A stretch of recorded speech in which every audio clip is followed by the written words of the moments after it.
in this slide, but what I want to show is you have contributions for this continuum. You have fractional emission, but instead of excitation of the free state like it would before and later, now those electrons have no energy left, so they want to move down and they go to the lower free state. And you can have a combination, that is, they go on, so you have a combination of your ions, and then they go on bound state. And here you can see over here, this expression on the top right, is the ratio of with the conservation of the free bounds of the recombination over the free in the first trial. And you can see in this reference there's a nice description of exactly how that works. And you can have, starting at the very beginning, so that means you have first the free state transition, and then you have the recombination at very short period of time. And here is the spectrum, and you can see you have 20 nanoseconds. You can see that you have a very broad signal that then dies out, and then the peak and the atomic transition appear. So usually then you want to gate after this continuum. So you use this continuum to provide you any information on the electrons themselves, on the electronic emission. Then you have this atomic emission. This atomic emission, so people are very, very used with this one. Here's just an example of how rich in this spectrum. So this one just for iron, and it's doing just on 15 nanometers. So 15 nanometers, you can have all those lines, and on the right you can see all the transitions possible in this iron. So it is very rich, and so you need to have a very nice spectroscopic instrument to be able to reach a nice resolution and avoid any evaporates. So this atomic emission, so you have the Browning, and so you still want to have a nice resolution, but this Browning will give you a problem. So this Browning is mainly due to three phenomena in any plasma spectroscopy. So you have the natural Browning, but you won't be able to see it if you just have a normal spectrometer, but you have a very high resolution. Then you have the Doppler Browning, that is related to the temperature of your plasma. But a very important one is the gravitational Browning. It is related to the electron density.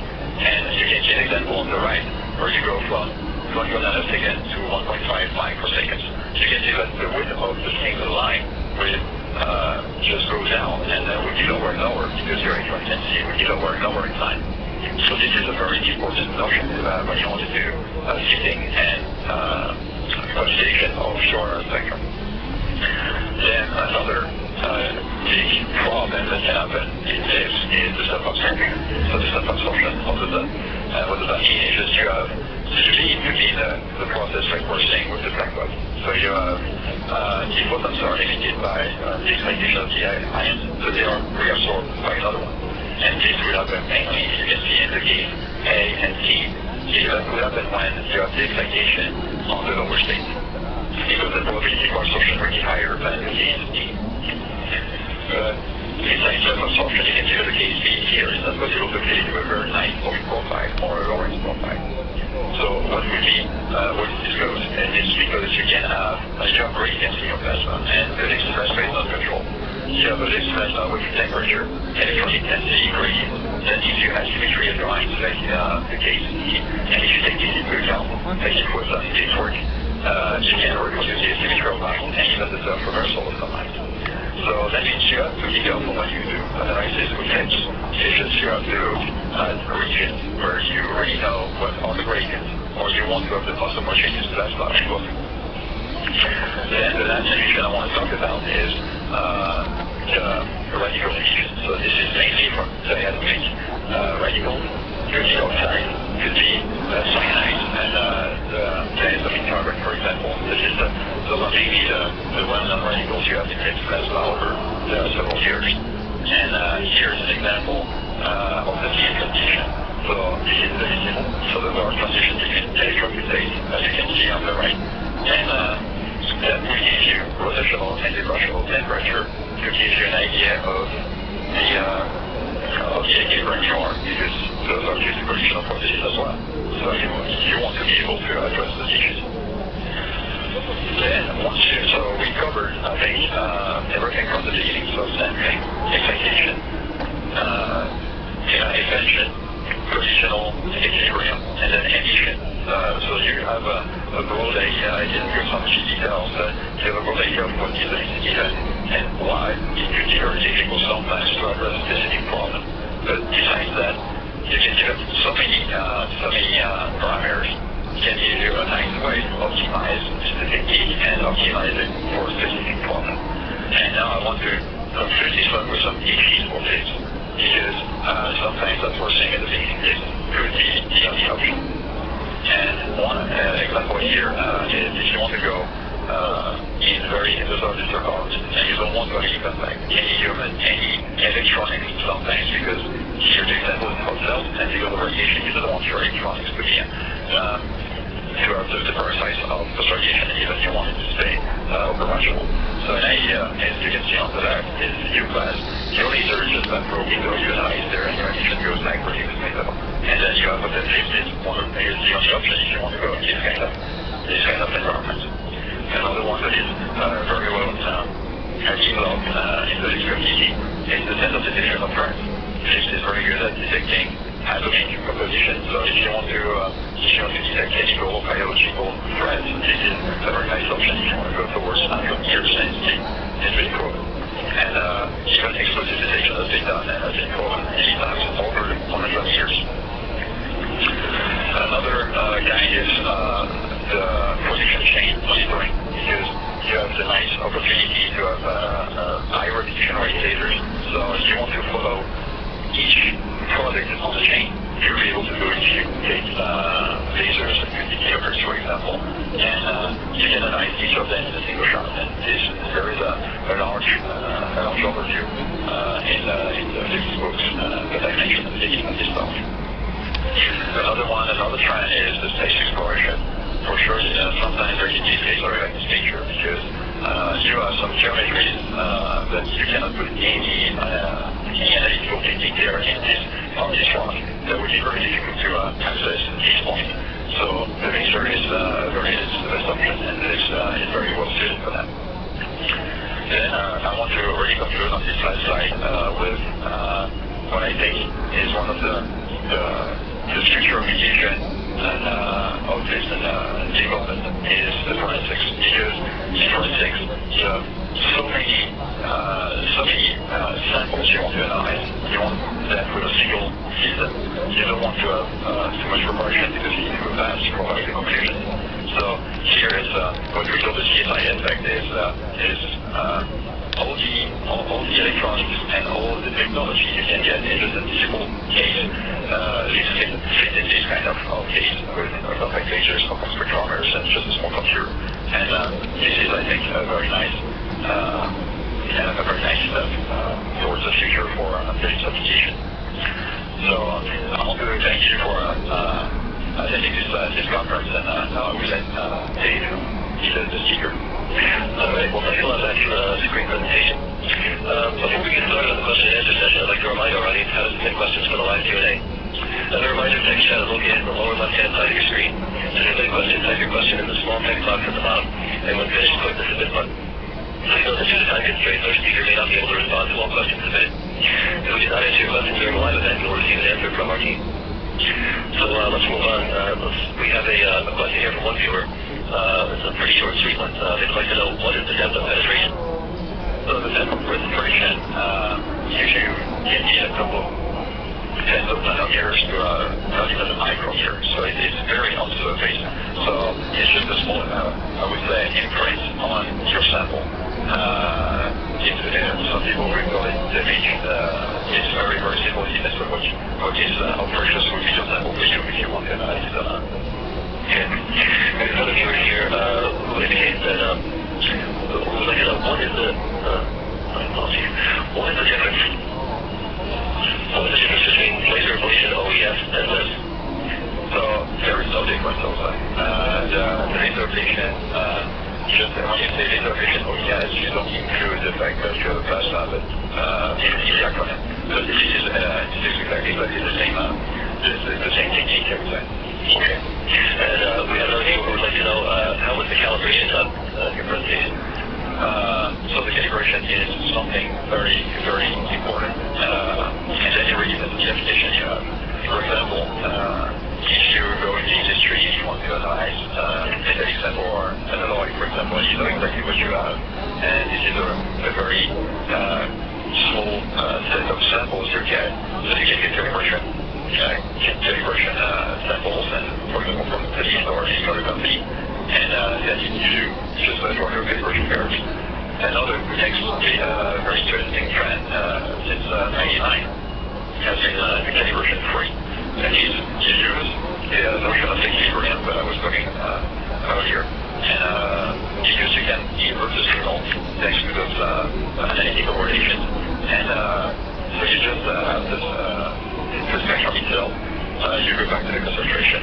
So it has shown going to the GTM can be possible with this kind of calibration-free technique. And this is one thing that the whole community is working on, to provide this kind of very unique calibration-free devices. So we have two different viewers who have similar questions. They're looking to comment on the quantitative capability of this, and is it a quantitative technique? So after that you have the calibration, you can go with the quantitation. Then, as I was saying, it really depends what you want to do. So you will be very careful with your calibration curves if you want to go very quantitative. Some people have mentioned in all the literature, you can go towards DPT. There is no problem for these techniques, but then you optimize your plasma for just these elements, for example. If you want to have a broad image, and you can have like in biological application or food application, if you have you can have like 20 elements everything at the same time. And the thing is, you have to do with a continuum. Then you can achieve it like GTM for sure, but then several techniques that been able to address single elements and provide some GTM and towards GTD. Okay. We do have another viewer here who would like to know what's your opinion on extending this to longer IR wavelengths? You mean with the laser or with the detection? I believe the laser. Okay. The IR region is very nice in the sense of the eye safety concerns. As you know, the safety is better. So sure, you need enough power to create the plasma. Some people will say it's safer, more than eye safe. But this is one thing that the IR can integrate. Another thing is, and then we go back to the sampling question, is if you want to analyze polymers or molecular samples, then you have vibrational absorption there that can be very good addressed well if you have just tunable lasers in the IR, and that can lead there some communication on this idea. And I think application with the IR lasers for addressing some bones and it's the signal of some elements you want to address. Okay. And we have another viewer here who would like to know how much of the typical pulse energy used in this? Okay, you can say a few millijoules, a few tens of millijoules. Basically, it's already engine because it is the order. Okay. Another viewer here would like to know, let's get to it here. They're saying that one of the limitations is low sensitivity. What strategies can help to overcome that? As we were saying, then you don't go with single pulses, and then you can address it with different techniques like adding several pulses. And for example, there's the double pulse itself is you can keep on the plasma going for a longer time. You there is one that is just if you just want to go very low in detection and in computation, you can have the microwave loops is something that can be used, and we explored in our lab. One thing also is to use resonant. You can do fluorescence in your plasma, so you refer to a specific atom or a specific element, and you can. There is some new work done in Canada, and they were doing the ablation and this excitation of single element by various single pulse. So if you want to go in very good physical detection, then usually you want to adapt the technique. So you just use this as a plasma creating excitation. It's just for creation of the plasma, and then you use another pulse that you can create, different other techniques, optical techniques, I would say, to go lower detection.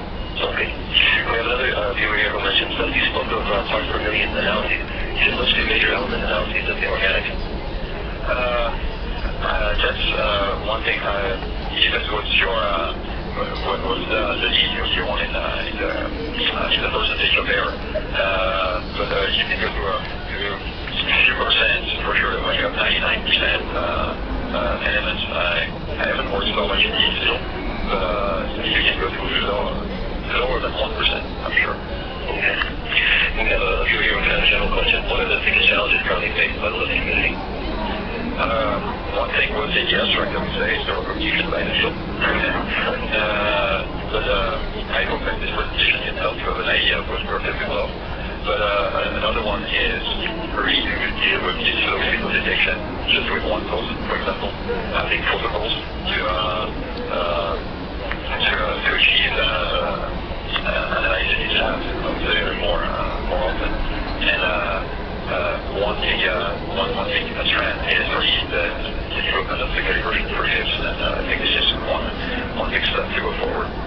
Okay. We have another viewer who would like to know, is wave length interaction a problem for lead? For example, the sodium band, which you have with ICP OES? I think those lines, if I understood the question, so you want to talk about the difference, I guess. You can get zero spectrum, or in this case, you can always find out where you want to go in zero spectrum. But for the wavelength direction, I think it's just you can adapt either the spectral region or the laser interaction if you want to get rid of this. This is not the issue. Okay. We have a viewer here who would like to know which laser do you recommend, UV, IR, for example, for each kind of sample, metal, semiconductor, or isolate? That's one question. As I was saying, so we're several people working in multiple to have protocols, and this would be the studio that we need to go, we need to extend. I would say it depends what you want to do. That could be the answer to a lot of questions. This is like a magic effect. You can size it. So, and for metals, as you say, you want to have the lower effect. So you want to go with lower wavelengths. So I would say visible UV. Then if you have semiconductors, for sure you want to go with, as we're saying, and as we're saying in this slide, you want to have a large absorption, so you want to have a lower fraction, so you can be a bit of your bandgap to work on this. And for organics, as we're saying, it's very interesting to look at UV, for example, to address the absorption band, or you can go with the IR to address very specific commercial bands.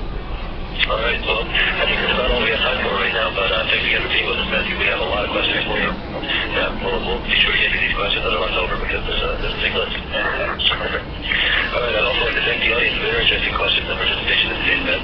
And I'd like to thank Danforth Technology for making today's educational webcast possible. Please note that this webcast will be available for on-demand viewing through September 29th, 2011. You will receive an email from Spectroscopy alerting you when this webcast will be available for replay. Please invite your colleagues today at this live event to view the on-demand by forwarding them the announcement. On behalf of Spectroscopy, I'd like to thank you once again for attending today's webcast, Basic Principles of Laser-Induced Breakdown Spectroscopy. See you next time. Goodbye.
In 2005, we introduced the Revolution range of laser microscopy systems for live cell imaging.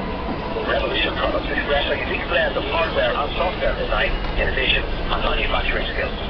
Our aim is to deliver a robust leading-edge solution and a positive buying and ownership experience. Andor Revolution covers confocal, turf, and wide-field imaging with photo bleaching and activation capabilities.